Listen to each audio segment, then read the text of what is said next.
पर एक विश्वास है कि श्री जी बड़ी कृपालु है, वो हम पर कृपा करेंगे। उसी कृपा बल से हमको नाम मिला है और हम कोई साधन ऐसे समर्थ नहीं देखते जो हमें भगवान से मिला दे। किए है सांख्य योग तो हमारा मुख्य प्रधान साधन रहा है, ज्ञान योग।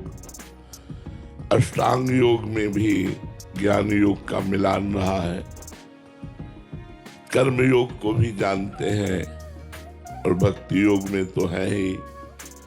ऐसा नहीं कि साधन पक्ष को जानते नहीं है, बस सब करके और सब जान के अब एक बात केवल आई है, प्रभु मूर्ति कृपामयी है।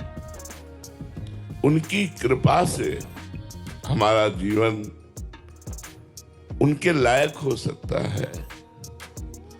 हमारे में सामर्थ्य नहीं कि चिदानंदमय स्वरूप भगवान के दर्शन का अधिकार और उनकी सेवा का अधिकार और उनके हम लायक हो, नहीं। सकल अंग गुणहीन हो, ताको यतन न कोई, एक किशोरी कृपा ते जो कुछ होए सो होए। सो कृपा अति सुलभ नहीं, ताको कौन उपाय, चरण शरण हरिवंश की सहजे ही बने बना। किशोरी कृपा का भी अधिकार तभी प्राप्त होता है जब हरिवंश महाप्रभु कृपा कर दें। हमें लगता है हम सब पर श्री जी की बहुत कृपा है। यहाँ की उन्नति आध्यात्मिक उन्नति है, लौकिक उन्नति का कोई महत्व नहीं। आप यहाँ के बहुत बड़े पद पर प्रतिष्ठित हुए,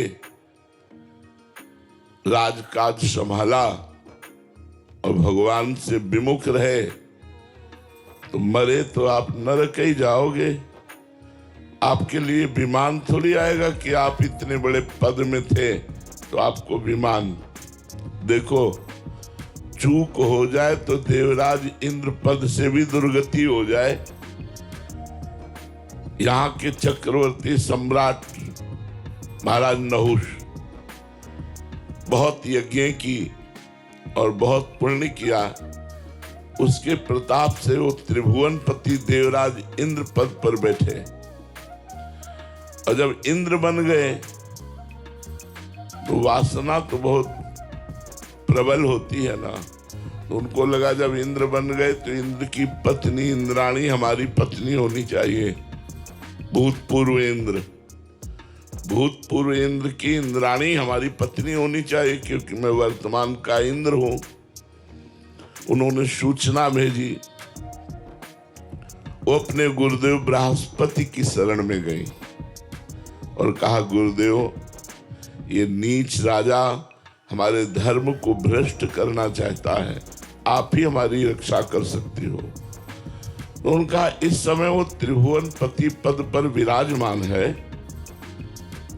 और मेरी आज्ञा भी वो नहीं मानेगा, क्योंकि अगर आज्ञा मानना होता तो ऐसी सोच ही क्यों करता, हमसे पूछ करके आज्ञा लेकर के ऐसी बात करता। मनमानी आचरण कर रहा है तो आज्ञा भी नहीं मानेगा, हमें तो इशारे से समझ लेना है वो मेरी आज्ञा नहीं मानेगा। अब तुम ही उपाय करो जिससे तुम बच जाओ, उसको समय दो।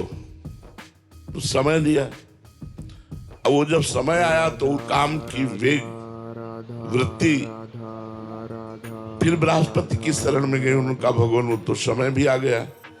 उनका उसको बोलो कि देव ऋषियों को पालकी में जोत करके लाओ तो हम तुम्हें स्वीकार करेंगे।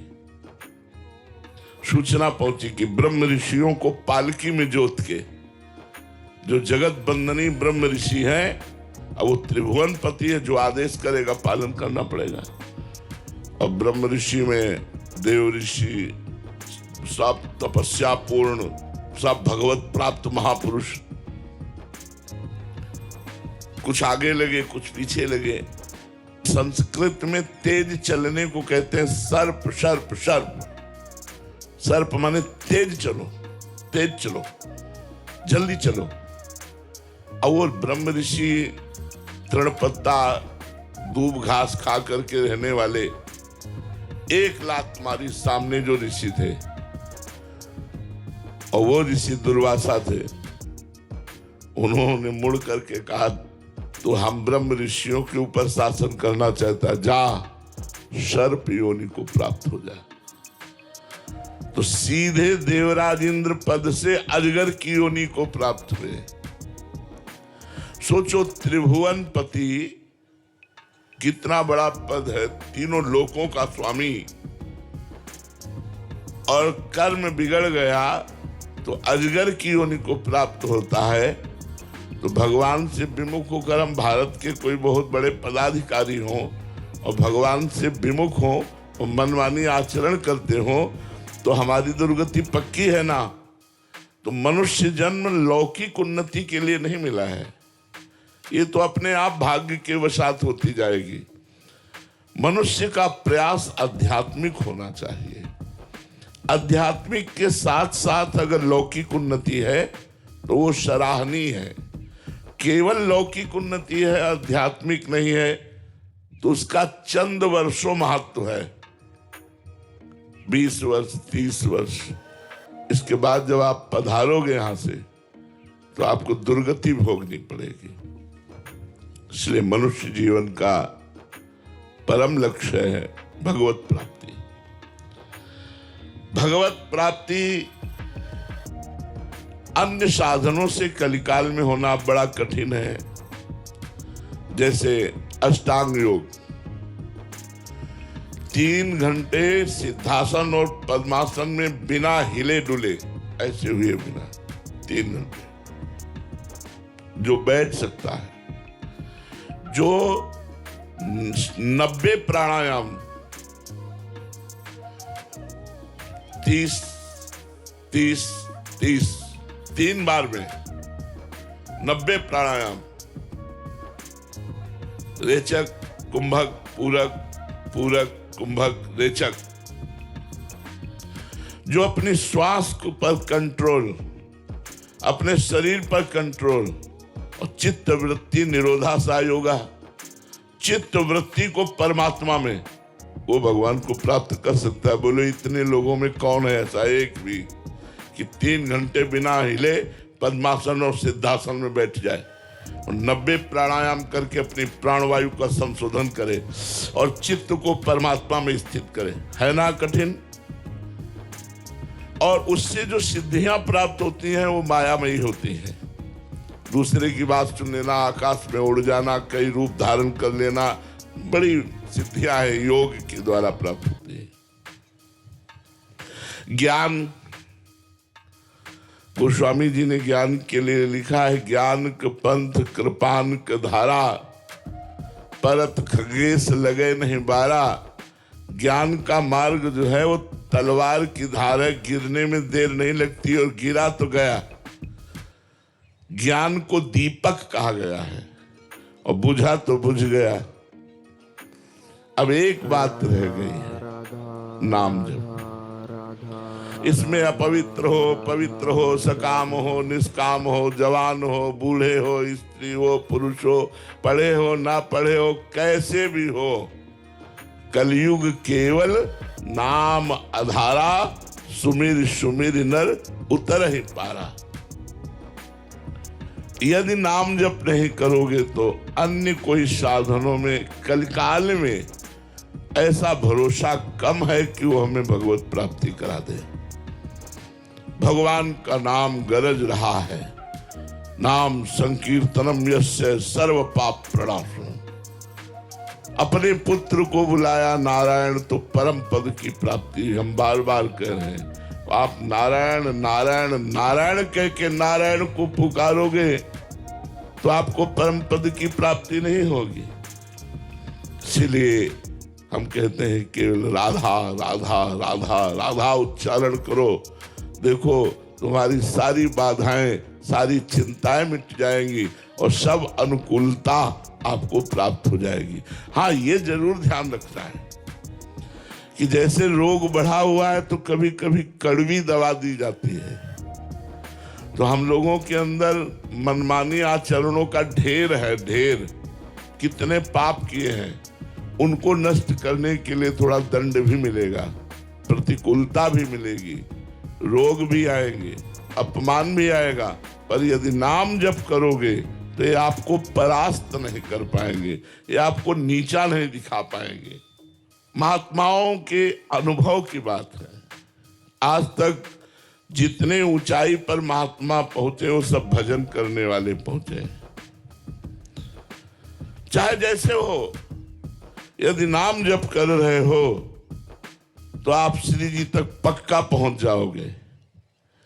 ये नाम कैसे पापी क्यों न हो, हरिवंश नाम जो ले, तो अलक लड़ैती रीझ के महल खवासी दे। हरिवंश नाम ध्रुव कहत ही बाढ़े आनंद बेल, प्रेम रंग उर जग मगे जुगल नवल रस केली। श्री प्रिया प्रीतम के प्रेम रस लीला में पहुंचने का अधिकार ये नाम। महात्माओं के सबके अनुभव हैं, सब बड़े बड़े महात्माओं के अनुभव हैं कि जिसने नाम जब शुरू कर लिया उसका परम मंगल हो गया।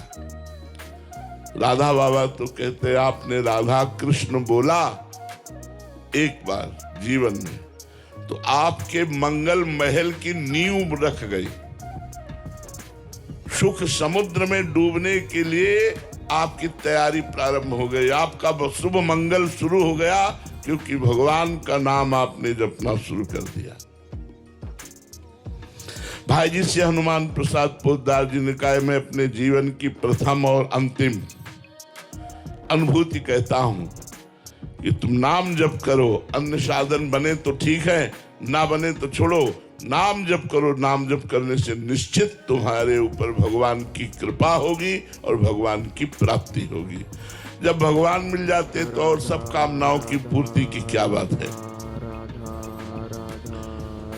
वर्तमान में वासनाओं का इतना खेल बढ़ गया है कि नाम जप में प्रीति होना बड़ा कठिन हो रहा है, क्योंकि नाम जप में भी मन लगने के लिए थोड़ी पवित्रता, आहार की, संग की, ये तो चाहिए ना।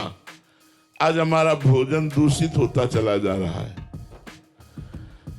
होटलों में, पार्टियों में बस केवल जवान के लिए लोग पशुओं का मांस खाते हैं। आज इतनी बुद्धि भ्रष्ट होती जा रही कि कोई यही नहीं समझ रहा कि मदिरा पीना पाप है, शराब पीना पाप है, ये तो समझा ही नहीं जा रहा है। अब तो एक स्वागत में इसका प्रयोग हो गया है तो वो पित्त का समन करके मीठी लगने लगेगी। ऐसे ही यदि नाम कड़वा लग रहा है और नियम पूर्वक नाम जब किया जाए तो मीठा लगने लगेगा। कल सत्संग में नियम दिया था कि 10,000 नाम सब लोग जप करेंगे। 10,000 नाम तुम्हें बहुत लगता है? 10,000 नाम, हजार हजार हजार हजार हजार हजार हजार चलते फिरते उठते। तो एक माता जी आके बोली, हम तो बड़ी सेवा है हमारे पास, हम तो 10,000 कैसे जप पाएंगे नाम। 10,000 नाम केवल आप बात करते हो? 10,000 बहुत होता है क्या? अरे 10,000 तो ऐसे चलते फिरते हो जाता है। ऐसे काउंटर आप ले हो, तो आप अपनी सर्विस को जा रहे हो, जाते समय, आते समय, खाली समय 10,000 नाम। 10,000 नाम यदि आप रोज जपोगे तो आपको खुद चमत्कार समझ में आने लगेगा कि आपका जीवन किधर जा रहा है। जब तक आप भगवान की शरण में नहीं होंगे, नाम जप नहीं करेंगे, तब तक आपकी विषयासक्ति नष्ट नहीं होगी। और विषयासक्ति ही हमारे जन्म मरण का हेतु है। भोगों में जो प्रीति है यही हमारे जन्म मरण का हेतु है।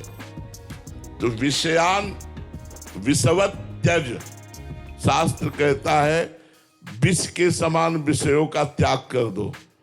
ये भजन से होता है। आप जितना भजन करेंगे तो आपको ये संसार झूठा सा लगने लगेगा। आप देखो, भजन करके देखो, ये रुपया, पैसा, भोग सामग्री, नाना प्रकार की पद प्रतिष्ठा, ये सब अच्छी नहीं लगेगी, क्योंकि झूठी है। हमें दिन में सैकड़ों बार बात याद आती है। जैसे किसी को कोई प्रियजन याद आता है, ऐसे हमें सैकड़ों बार याद आती, मरना है, मरना है। अब ये सूत्र हमको कहीं लगने नहीं देता। क्या सब नाटक हमारा, मरना है यार, जाना है, यहां से जाना है। कब श्वास टूट गई कुछ पता नहीं, और जब श्वास टूटी तो सब बखेड़ा यहीं छूटा। अब जो भजन किया वो साथ गया नहीं तो कुछ नहीं। कैसा यार देश है, यहां से शरीर भी छुड़ा दिया। और ऐसे देश में हम प्रेम करें, इसका नाम मृत्यु लोक है, मरोगे सब।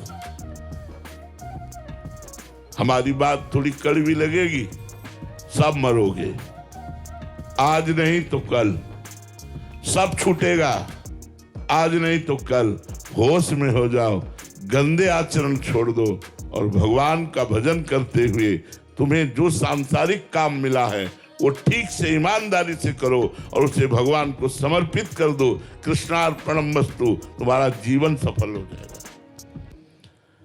ये बहुत बड़ी भूल है जो हम मनुष्य जीवन में शराब पीते हैं, मांस खाते हैं, गंदे आचरण करते हैं, मनमानी झूठ बोलते हैं, बेईमानी करते हैं, दूसरे की हिंसा करते हैं। बहुत बहुत भूल, बहुत बड़ी भूल करते हैं।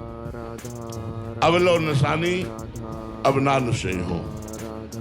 आज तक किया, अब जीवन में नहीं करेंगे। जैसे सोने के घड़े में जहर भरा हो तो क्या आप उसे पान करेंगे क्या? ऐसे ये बोतलों में जहर है जो तुम्हारे शरीर को नष्ट करता है, तुम्हारी बुद्धि को भ्रष्ट करता है। देख लो, भीष्म जैसे महात्मा जब सरसैया पे बैठे उपदेश कर रहे हैं युधिष्ठिर को, तो द्रौपदी जी ने कहा, ये ज्ञान उस समय कहां गया था जब सभा में मुझे निर्वस्त्र किया जा रहा था? तो कहा, बेटी, दुर्योधन का पवित्र अन्न खाने से हमारी बुद्धि भ्रष्ट हो गई थी। आज 6 महीना हो गए, बाणों के लगे से खून निकल गया, अब मैं पवित्र हो गया हूं। अब जो प्रश्न करोगे सही उत्तर मिलेगा। अगर अन्न दूषित हो तो बुद्धि भ्रष्ट हो जाती, इतने बड़े महापुरुष बोल रहे हैं। और दूषित पदार्थ खाओगे तो तुम्हारी बुद्धि शुद्ध रहेगी। इसलिए भाई, एक गंदा भोजन, गंदा संग, गंदा पेय पदार्थ, इनका त्याग कीजिए। और जीवन का आनंद क्या है? देखो, आनंद अगर आप अनुभव करना चाहो, हम अपना उदाहरण इसलिए देते हैं कि प्रत्यक्षम किम प्रमाणम। यदि प्रत्यक्ष में हो तो ज्यादा अच्छा प्रमाण समझ में आता है। हृदय नाचता रहता है आनंद से। क्यों? क्यों प्रभु की है। तो क्या तुम्हारे जीवन में संकट नहीं आएगा? हम आपको सूचना दे रहे हैं कि 13 वर्ष की अवस्था से भगवान के मार्ग में तो हमारी ये दशा है। ये दुर्दशा का क्षेत्र है संसार। क्या तुम्हारे शरीर में रोग नहीं आएगा? क्या तुम्हारे जीवन में विपत्ति नहीं आएगी? अगर आएगी तो फिर क्या करोगे? न भगवान का आश्रय है, न भजन बल है, फिर क्या करोगे? फिर तो त्राहिमाम मच जाएगा, हाय हाय मच जाएगा। अभी सुना कि कैंसर है तो बस वही दिमाग में छा जाएगा, अब तो मरा, अब तो कैंसर। नाना प्रकार की विपत्तियां, रोग इस संसार में फैले। इसलिए उनसे बचने के लिए राधा राधा राधा राधा। हम बचे हुए हैं, तुम क्या समझते हो? हम बचे हुए हैं, हमें कोई परेशानी नहीं। इसलिए हम सबसे प्रार्थना करते हैं, कोई नशा न करो, कोई गंदा आचरण मत करो, कोई घूसखोरी से रुपया मत लो। वो तुम्हारे शरीर, तुम्हारे परिवार को बड़ा नुकसान पहुंचाएगा। और जितना बन सके नाम जप करो, नाम जप का नियम ले लो। आजकल तो अंगूठी की तरह पहने रहो काउंटर, दिखाने की भी जरूरत नहीं। अगर माला की सामर्थ्य नहीं है टांगने की तो काउंटर ले लो भाई, अंगूठी की तरह उसे पहने और चल रहा है राधा राधा राधा राधा।